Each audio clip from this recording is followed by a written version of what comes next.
लक्ष्मण जी, एक खबर वो 9:07 पर लाए थे जहां पर सुदर्शन केमिकल्स ने बहुत शानदार इंट्राडे हाई आपको लगाता हुआ दिखा। आज cabinet committee on economic affairs की मीटिंग 11 बजे है।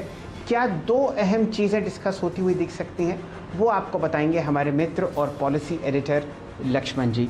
रॉय साहब, स्वागत है आपका। बताइए क्या खबर है दिल्ली के गलियारों में। देखिए, अब से कुछ ही देर बाद कैबिनेट और cabinet committee on economic affairs की बैठक होने वाली है।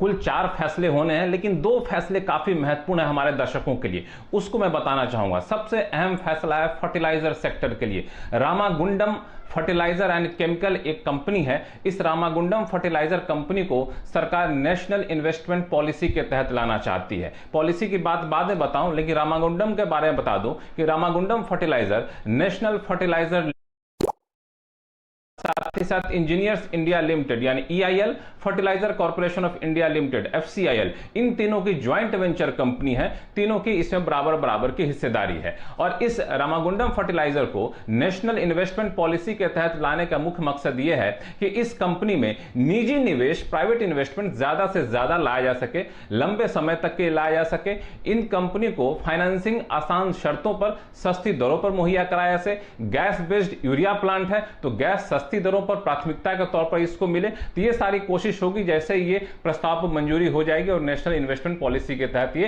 रामागुंडम फर्टिलाइजर आ जाएगा।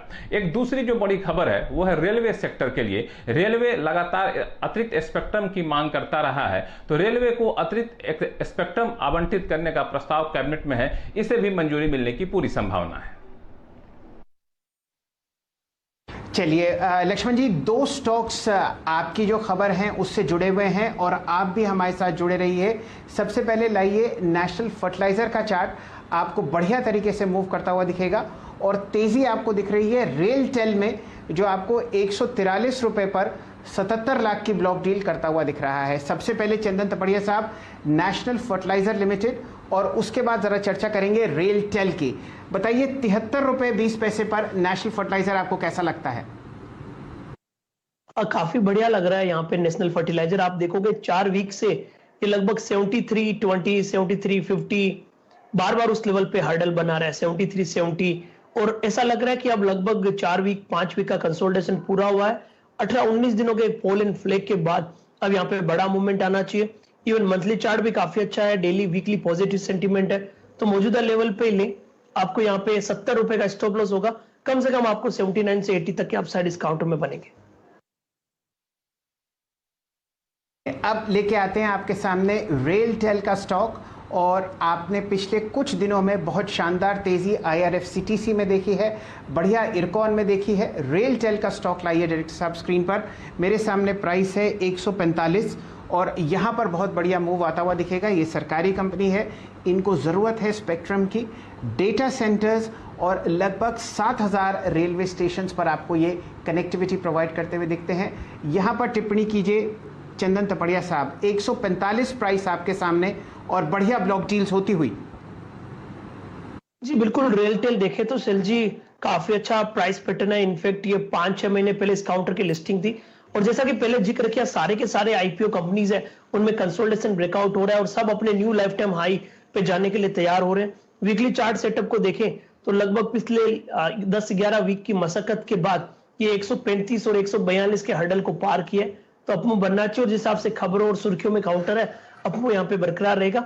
141-140 के आसपास का सपोर्ट है, 152 से 55 तक के अपसाइड इस काउंटर में आपको देखने को मिलेंगे।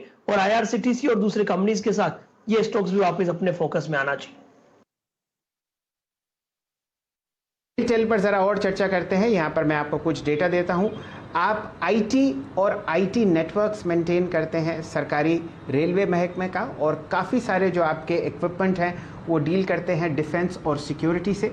बढ़िया मूव आपके सामने फिलहाल स्क्रीन पर आता हुआ, 145, 146 का प्राइस फिलहाल स्क्रीन पर। इस काउंटर को ट्रैक कीजिए, वॉल्यूम और प्राइस एक्शन यहाँ पर बढ़िया तरीके से चलता हुआ। लक्ष्मण जी, आपके पास एक तीसरी खबर भी है जो MSP को रिलेट करती है, चाहे वो दाल का हो चाहे वो अन्य चीज़ों का हो। बताइए वहाँ पर क्या फेरबदल की उम्मीद है?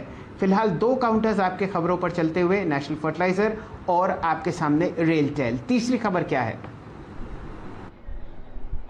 तीसरी खबर दरअसल है वह एमएसपी को लेकर के खरीफ सीजन की शुरुआत हो चुकी है। खरीफ सीजन में किसानों को कितने अनाज के कीमत की गारंटी दी जाएगी, यानी सरकारी खरीदी कीमत क्या होगी, उसको तय करने का आज फैसला लिया जा सकता है। इसमें जो सूत्र बता रहे हैं उसके मुताबिक सबसे महत्वपूर्ण है पैडी यानी धान की एमएसपी में करीब 72 रुपए प्रति क्विंटल की बढ़ोतरी की जा सकती है। उड़द की एमएसपी में करीब 300 रुपए प्रति क्विंटल की बढ़ोतरी की जा सकती है। ग्राउंड नट की एमएसपी में करीब 275 रुपए प्रति क्विंटल की बढ़ोतरी यहां पर की जा सकती है। ऐसे ही खरीफ के सभी फसलों की एमएसपी बढ़ाई जाती है, जिसमें कपास वगैरह भी शामिल है, तो उसको भी आज मंजूरी मिलने की संभावना है। और सरकार की कोशिश है कि ज्यादा से ज्यादा एमएसपी बढ़ाई जाए ताकि किसानों को बेहतर कीमत मिले और कोरोना की दूसरी लहर से ग्रामीण इलाकों में जो थोड़ी सी मायूसी छाई है वहां पर रौनक लौट सके।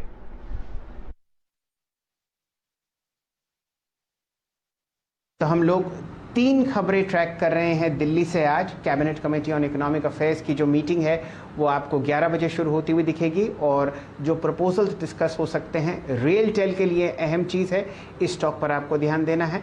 स्पेक्ट्रम का आवंटन इस काउंटर के लिए होता हुआ दिख सकता है। नेशनल फर्टिलाइजर्स फैक्ट पर आप अच्छा ध्यान देंगे, इनका जो जॉइंट वेंचर है वो आपको बढ़िया तरीके से अब विनिवेश की तरफ बढ़ता हुआ दिखेगा।